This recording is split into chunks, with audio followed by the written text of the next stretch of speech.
Sa mga nakabili sa akin ng saxophone at dun sa mga student ko sa saxophone, tip ako sa inyo regarding sa Liger Reed. So, tatry natin itong i-dip sa boiling water ng 1 to 2 seconds. Tingnan natin kung magbabago yung sound.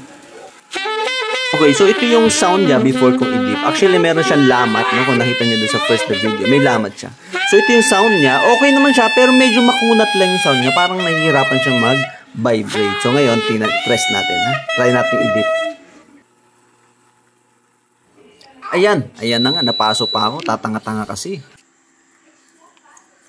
Okay, after dipping for about 1 to 2 seconds, we will try.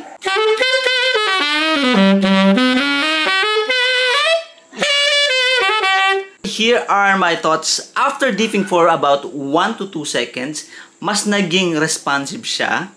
For me, mas naging brilliant siya na konti. No? Brilliant, mas responsive, mas lumutong yung sound niya by dipping to a boiling water. So, yun. Share ko lang sa inyo yung tip na yun.